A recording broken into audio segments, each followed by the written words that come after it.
नमस्कार, किसान समाचार में आपका स्वागत है। मैं हूं रेशमा आपके साथ। आइए नजर डालते हैं इस वक्त की हेडलाइंस पर। प्रधानमंत्री नरेंद्र मोदी ने रचनाकारों से युवाओं को सही दिशा देने में अहम भूमिका निभाने का किया आह्वान। भारत मंडपम में 20 श्रेणियों में प्रथम राष्ट्रीय रचनाकार पुरस्कार की प्रदान।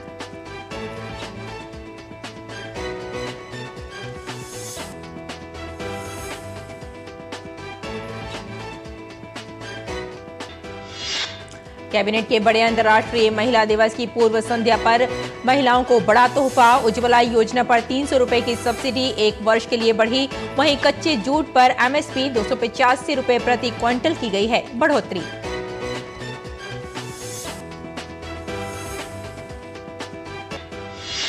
महाराष्ट्र सरकार का किसानों के लिए बड़ा फैसला। राज्य में आने वाले 3 सालों में किसानों को मिलने वाली सारी बिजली सोलर पर कर दी जाएगी ट्रांसफॉर्म।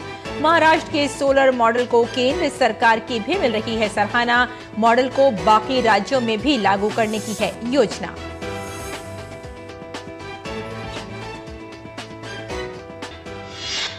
केंद्र सरकार की नल से जल योजना को मिल रही है अपार सफलता। जल शक्ति मंत्री ने कहा, इस मिशन ने देश के ग्रामीण क्षेत्रों में 75% का आंकड़ा कर दिया है पार। प्रधानमंत्री के दूरदर्शी नेतृत्व के कारण मिल रही है सभी सरकारी योजनाओं में सफलता। और अब समाचार विस्तार से। मोस्ट इम्पैक्टफुल एग्री क्रिएटर क्षेत्र में अवार्ड लक्ष्य डबास को दिया गया है। वे जैविक तरीके से खेती को लेकर वीडियो बनाते हैं। वे इसके लिए किसानों को शिक्षित भी करते हैं। वे साथ ही भारतीय नस्ल की गायों को बढ़ावा देने का काम भी करते हैं। पीएम मोदी ने लक्ष्य डबास को गुजरात राज्यपाल आचार्य देवव्रत के साथ मिलकर जैविक खेती को लेकर बातचीत करने की बात कही। पीएम मोदी ने इस दौरान जैविक खेती को लेकर संदेश भी दिया।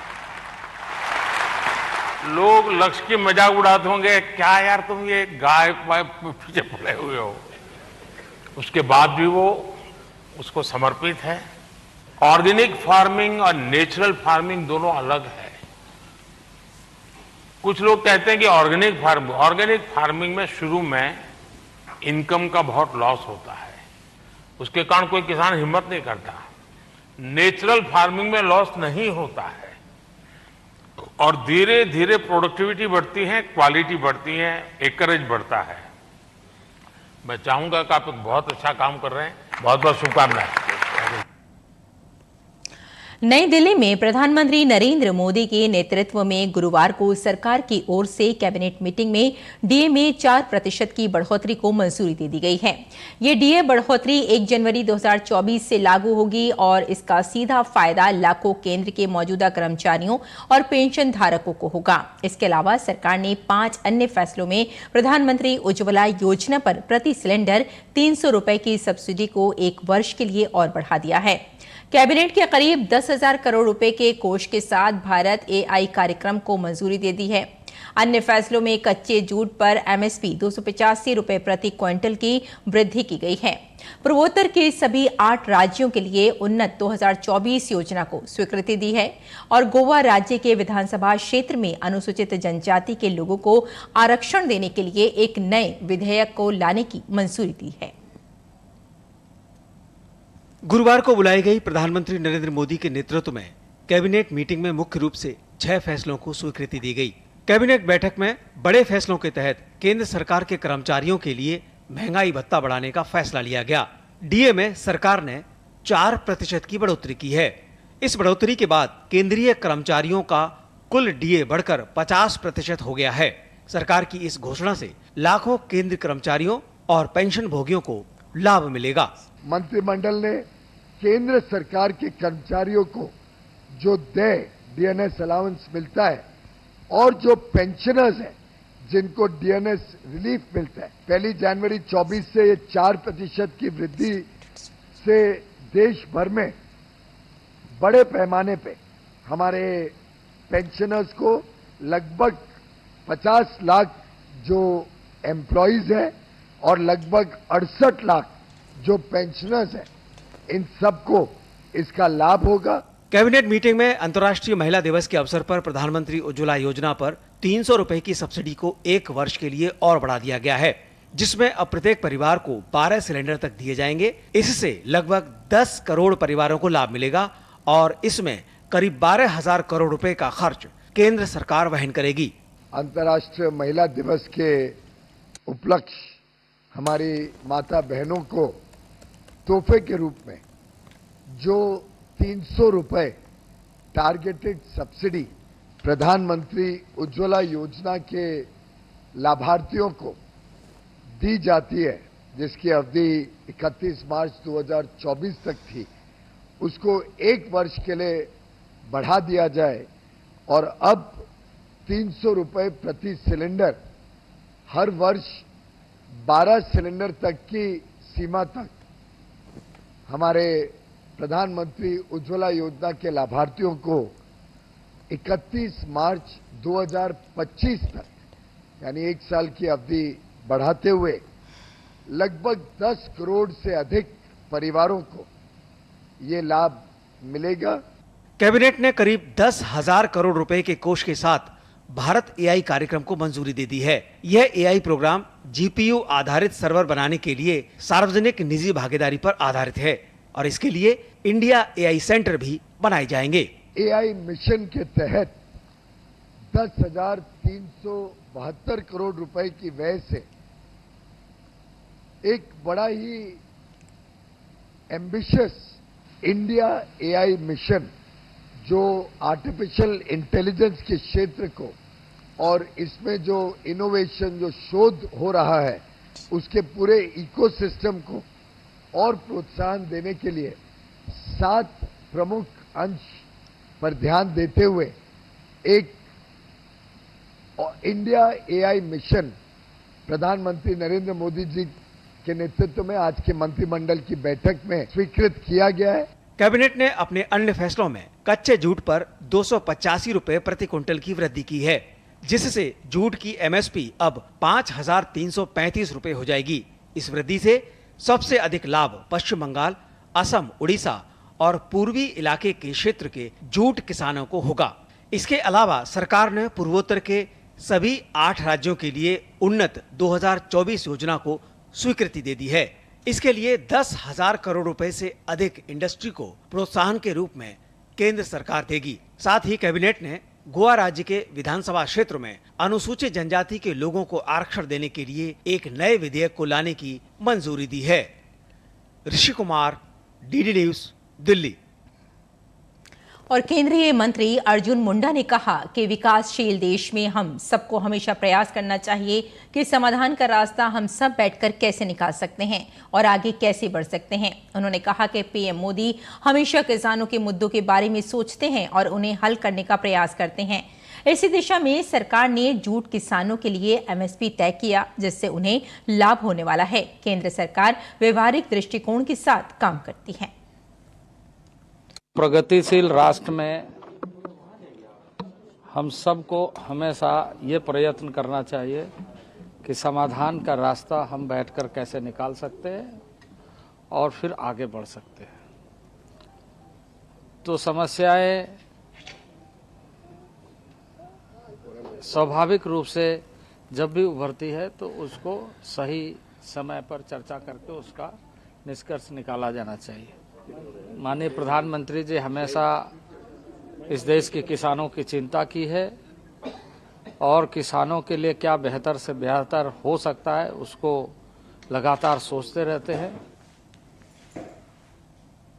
महाराष्ट्र के उप मुख्यमंत्री देवेंद्र फडणवीस ने कहा कि राज्य में आने वाले 3 सालों में किसानों को मिलने वाली सारी बिजली सोलर पर ट्रांसफॉर्म कर दी जाएगी। फडणवीस ने मीडिया से बातचीत में कहा कि किसानों को जो बिजली दी जाती है उसमें करीब 9,000 में सोलर पर ट्रांजैक्शन करने के लिए आज लेटर ऑफ अवार्ड दिए हैं। रिवर्स बिल्डिंग पद्धति से 2.76 रुपए क्षेत्र से लेकर रुपए 3.10 इस रेट पर यह काम दिया गया है। साथ ही 9,000 मेगावाट का डिस्ट्रीब्यूटेड सोलर जनरेशन एक साथ किया जाता है। ये एक प्रकार का रिकॉर्ड है।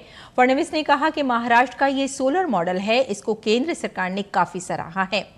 केंद्र सरकार ने इस मॉडल को बाकी राज्य में रिप्लिकेट करें और साथ ही इस प्रकार से पत्र भी बाकी राज्यों को भेजा है। किसानों के लिए दिए जाने वाले सौर ऊर्जा के कारण प्रदूषण भी बचेगा। बड़े पैमाने पर पैसे की बचत होगी, क्रॉस सब्सिडी की बचत होगी। इसका जो भार उद्योग के ऊपर आता है उसको भी सुव्यवस्थित किया जाएगा। फडणवीस ने कहा कि राज्य के बजट में से जो सब्सिडी देनी पड़ती थी वे भी नीचे जाएगी। पनामा अंतर्राष्ट्रीय सौर गठबंधन का अनुमोदन करने वाला 57वां राज्य सदस्य बन गया है। पनामा ने गुरुवार को नई दिल्ली में संयुक्त सचिव आर्थिक कूटनीति अभिषेक सिंह के साथ भारत में पनामा के राजदूत यासिल बुरोलो की बैठक के दौरान ISA अनुसमर्थन का दस्तावेज सौंपा।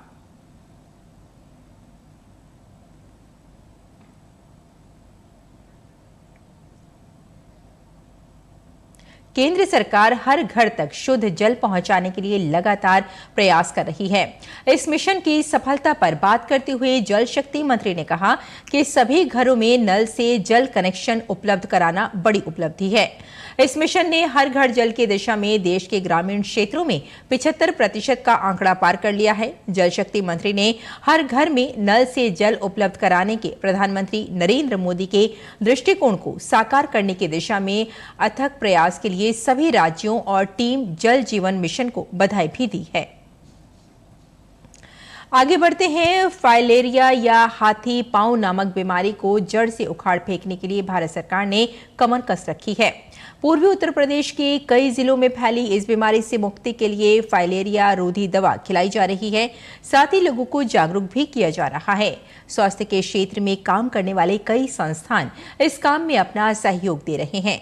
Centre for advocacy and research के कार्यकर्ताओं ने भी फाइलेरिया मुक्त भारत का संकल्प लिया है। देखिए हमारे संवाददाता नवाजिश चौधरी की उन्नाव के बदरका गांव से ये खास रिपोर्ट।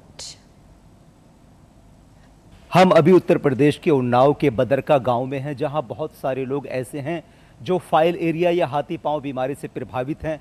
भारत सरकार ने इसको ख़त्म करने के लिए कैंपेन चला रखी है, जिसके तहत घर घर जाकर दवाई खिलाई जाती है लोगों को ये भी बताया जाता है कि इससे आप अपना बचाव कैसा कर सकते हैं। गाँव को प्रेरित किया। ये फाइलेरिया बहुत असाध्य रोग है। इसका हम अपने गाँव को फाइलेरिया मुक्त कराने के लिए महासाब मुक्त साथ में सबको सहयोग किया। सबसे पहले सर्वप्रथम तो हम ही ने दवा खाई, फिर सबको पब्लिक हमारी मासा बहुत थी, आंगनबाड़ी थी, सब लोग के साथ में सबसे पहले दवा हमने खाई। फिर अपने गांव पब्लिक जाके इनके साथ में सहयोग किया। हमने अपने भट्ठे बगल में गांव में ईंट भट्ठा है, वहाँ कम से कम 25 लोगों को हमने दवा 25 से 30 लोगों को दवा साथ में हमने खिलवाया। इन लोगों के साथ आशा बहुओं के साथ में जाके सबको सहयोग किया कि हमारा गाँव फाइलेरिया मुक्त हो। हमारे अंडर में जो टीम है, हमारी आशा बहु आंगनबाड़ी बहन जी, तो ये लोग जो दवा खिलाती हैं घर घर जा कर के, जहाँ पे इनकार का काम होता है सब वहाँ जाके हम लोग देखते क्या रीज़न है कि क्यों नहीं खाई जा रही दवा। यदि एक बार फाइलेरिया हो गया तो कभी जीवन में ठीक नहीं हो सकता। बस ये है कि हर साल दवा खाते रहेंगे तो थोड़ा सा बचाव रहेगा। मरीजों को समझाते हैं और साफ़ सफाई के बारे में बताते हैं। घर के आसपास पानी न भरा रहने दें, फुल आस्तीन के कपड़े पहने, मच्छरदानी का प्रयोग करें, साफ सफाई भी रखें और फलेरिया बचाव की दवाई खाएं। पहले जो फलेरिया बचाव की दवा है उसके खिलाने के सब घर में जाते हैं और जो लोग नहीं खाते हैं उनको समझाते हैं कि देखिए उनको है तो उनको काफ़ी समय से ठीक नहीं हुआ है तो सबको खानी है। दवा सबको खिलाते, पहले स्वयं खाई, अपने पति को खिलाई, बच्चों को खिलाई और सबसे कहते हैं एक जैसे पैरासीटामोल की गोली होती उतना ही इसका है और सब लोग खा लेते हैं। दवा समझाते हैं 6, 7, 8 गोलियां खानी होती है। 3 DEC की हो गए एल्बेंडाजोल उसकी लेंथ के हिसाब से और एक एल्बेंडाजोल के।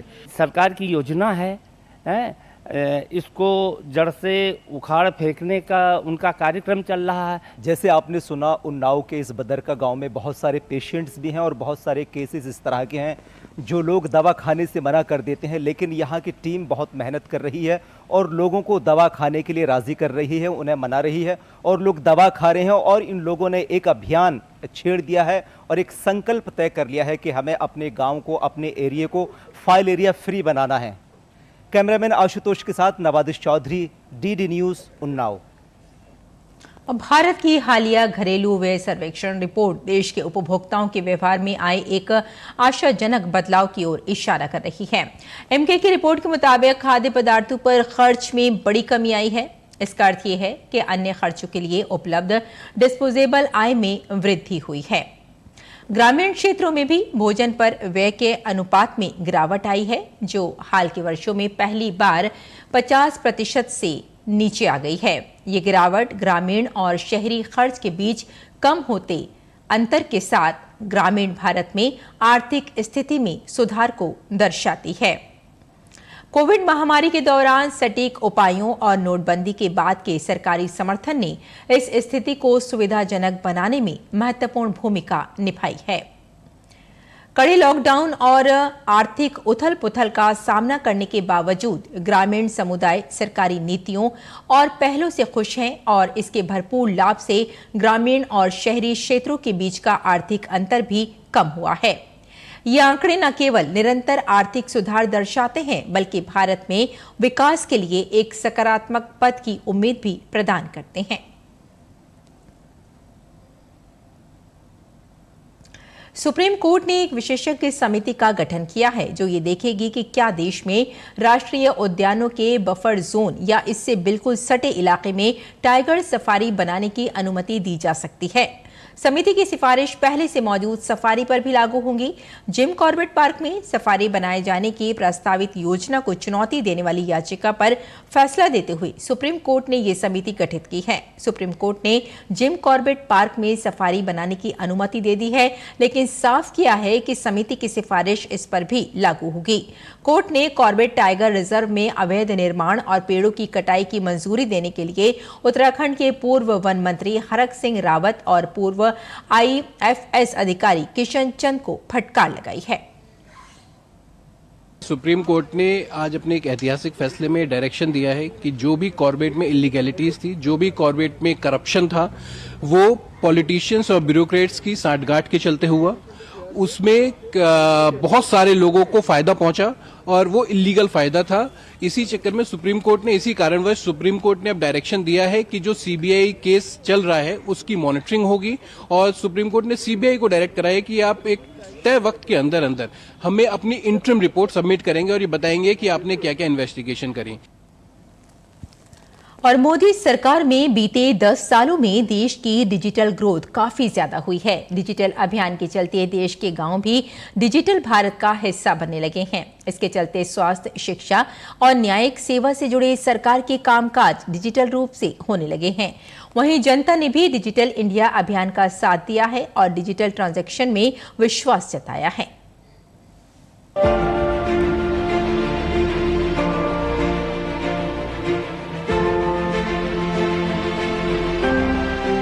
केंद्र की मोदी सरकार के नेतृत्व में भारत विकसित भारत की तरफ लगातार कदम बढ़ाता जा रहा है। डिजिटल इंडिया अभियान ने इस कदम को और भी मजबूती प्रदान करने का काम किया है। डिजिटल इंडिया के जरिए भारत ने एक उदाहरण पेश किया है कि प्रौद्योगिकी का सही उपयोग मानवता के विकास के लिए कितना क्रांतिकारी साबित हो सकता है। आज भारत चौथी औद्योगिक क्रांति इंडस्ट्री 4.0 में दुनिया का मार्गदर्शन कर रहा है। आंकड़ों पर नजर डालें तो देश में यूपीआई ट्रांजैक्शन लगातार बढ़ता जा रहा है। साल 2023 में कुल यूपीआई ट्रांजैक्शन की संख्या 100 अरब से भी ज्यादा रही। इनके जरिए 182 लाख करोड़ रुपए का लेन देन हुआ। भारत की जीडीपी में डिजिटल अर्थव्यवस्था का योगदान लगातार बढ़ता जा रहा है। भारत की डिजिटल अर्थव्यवस्था इसकी कुल अर्थव्यवस्था का 10% है और 2020 से 26 तक इसके लगभग 20% तक पहुंचने की उम्मीद है। 2030 तक भारत के प्रौद्योगिकी क्षेत्र में डिजिटल अर्थव्यवस्था का योगदान 62% होने की उम्मीद है, जो कि 2022 में 48% से अधिक है। पिछले 10 वर्षों में भारत का डिजिटल परिवर्तन अभूतपूर्व रहा है। ये सब 2015 में डिजिटल इंडिया पहल की शुरुआत के साथ शुरू हुआ। 2023 तक भारत में 850 मिलियन से अधिक इंटरनेट उपयोगकर्ता हैं, जो दुनिया में सबसे सस्ती डेटा लागत का आनंद ले रहे हैं। भारत ने शासन व्यवस्था को बदलने, इसे अधिक कुशल, समावेशी, तेज और पारदर्शी बनाने के लिए प्रौद्योगिकी का लाभ उठाया है। भारत का विशिष्ट डिजिटल पहचान मंच 1.3 अरब से भी अधिक लोगों को कवर कर रहा है।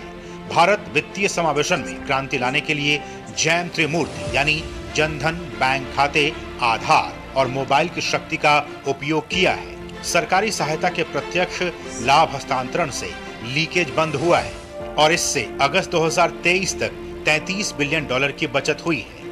कोविन पोर्टल ने भारत के कोविड टीकाकरण अभियान का समर्थन किया। गतिशक्ति प्लेटफॉर्म हो या फिर ऑनलाइन सार्वजनिक खरीद मंच गवर्नमेंट ई मार्केट प्लेस, इस प्रक्रिया में पारदर्शिता और ईमानदारी लेकर आया है। डिजिटल कॉमर्स के लिए ओपन नेटवर्क ई कॉमर्स का लोकतांत्रिकरण हो रहा है।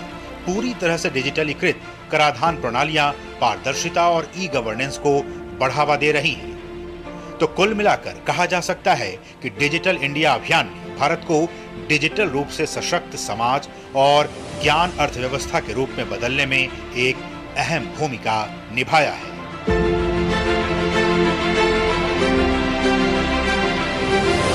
Bureau report, DD news. और आइए अब जान लेते हैं मंडी भाव के बारे में।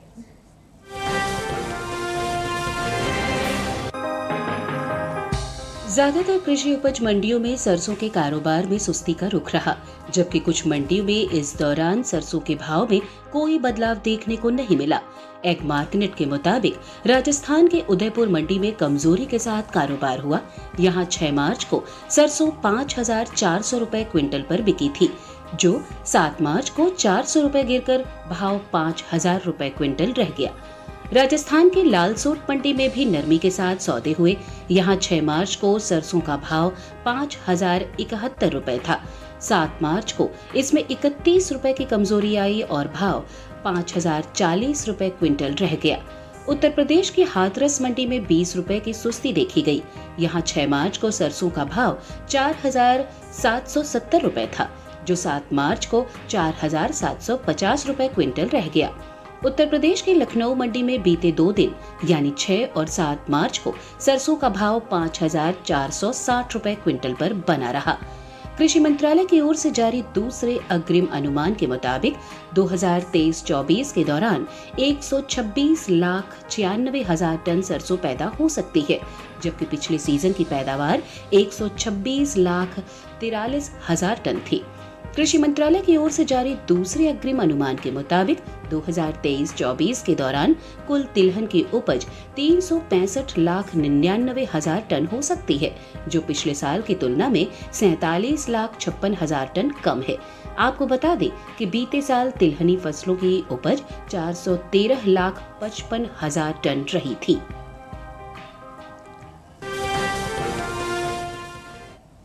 और किसान इस मौसम में कैसे रखें अपनी खेती का ख्याल, आइए जानते हैं।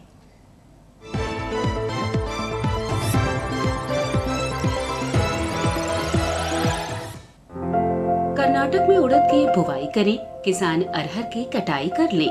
यहीं मूंग की बुवाई करने का समय सही है। साथ ही काबुली चने की कटाई कर सकते हैं। अभी बीन की तुड़ाई करें। कर्नाटक में कुसुम की तुड़ाई करते रहें।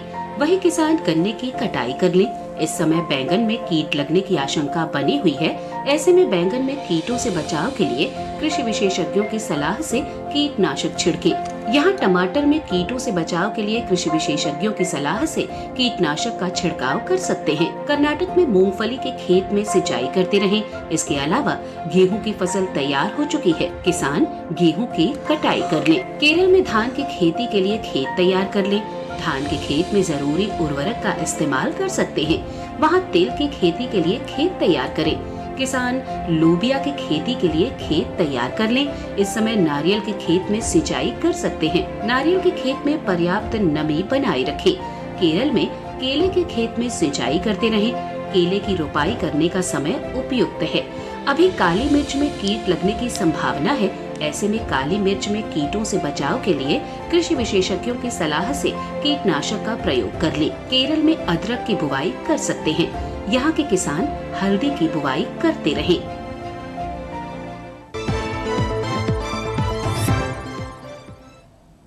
और खेती किसानी के साथ साथ आइए नजर डाल लेते हैं कुछ और महत्वपूर्ण खबरों पर। खास खबर में राष्ट्रपति द्रौपदी मुर्मू ने कहा कि भारतीय वायुसेना ने न केवल हमारे हवाई क्षेत्र की रक्षा में बल्कि अंतरिक्ष कार्यक्रम में भी बड़ा योगदान दिया है। पीएम नरेंद्र मोदी के नेतृत्व वाली सरकार ने मेक इन इंडिया और आत्मनिर्भर भारत के अपने मंत्र के अनुरूप गुरुवार को 15,000 करोड़ रुपए की AMCA परियोजना या उन्नत मध्यम लड़ाकू विमान को मंजूरी दी है।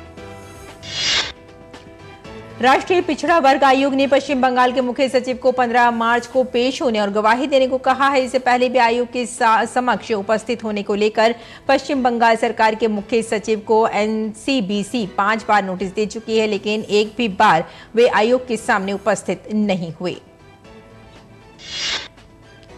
पश्चिम बंगाल में शिक्षक भर्ती घोटाले को लेकर कोलकाता और उसके आसपास 8 जगहों पर ईडी ने छापेमारी की है। छापे मुख्यतः पूर्व शिक्षा मंत्री और अब जेल में बंद पार्थ चटर्जी और बिचौलिए प्रसन्न राय से संबंधित विभिन्न व्यवसायी व्यक्तियों के आवासों पर मारे गए हैं।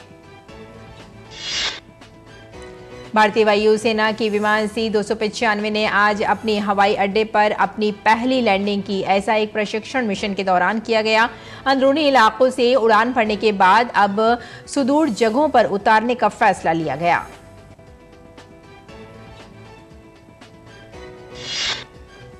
सीपीआई नेता और केरल के मुख्यमंत्री पिनारई विजयन ने अपनी सहयोगी पार्टी कांग्रेस पर निशाना साधा है। कांग्रेस के कुछ चर्चित चेहरों के बीजेपी में शामिल होने के मद्देनजर उन्होंने कांग्रेस पार्टी को ही जिम्मेदार ठहराया है। उन्होंने कहा कि इसकी क्या गारंटी है कि कांग्रेस के नेता सत्ता में आने पर उसके साथ बने रहेंगे और बीजेपी में शामिल नहीं होंगे। केंद्रीय अन्वेषण ब्यूरो सीबीआई ने देश के बड़े सरकारी बैंक यूको बैंक के 62 ठिकानों पर छापेमारी की है। ये छापेमारी आईएमपीएस के जरिए 850 करोड़ रुपए के संदिग्ध लेन देन से जुड़ी है। सीबीआई ने एक बड़े मानव तस्करी नेटवर्क का भंडाफोड़ किया है। ये रैकेट विदेश में नौकरी दिलवाने की आड़ में भारतीयों को रूस यूक्रेन युद्ध क्षेत्र में ले जाता था। सीबीआई ने तलाशी के दौरान कई लोगों को हिरासत में लिया है। महाशिवरात्रि के अवसर पर वाराणसी के काशी विश्वनाथ मंदिर में श्रद्धालुओं की भारी भीड़ देखने को मिली। सभी ने इस मंगलमय वातावरण का भरपूर आनंद उठाया। इलेक्ट्रॉनिक्स एवं सूचना प्रौद्योगिकी मंत्री अश्विनी वैष्णव ने कहा कि मोबाइल फोन निर्यात बढ़ने के साथ आने वाले दिनों में इलेक्ट्रॉनिक्स विनिर्माण क्षेत्र में रोजगार के 15 लाख अवसर पैदा होंगे। अभी इलेक्ट्रॉनिक्स विनिर्माण क्षेत्र में 10 लाख लोगों को रोजगार मिला है, जिनकी संख्या बढ़कर 25 लाख पहुंचने की उम्मीद है। तो किसान समाचार में फिलहाल इतना ही। अनुमति दें। नमस्कार।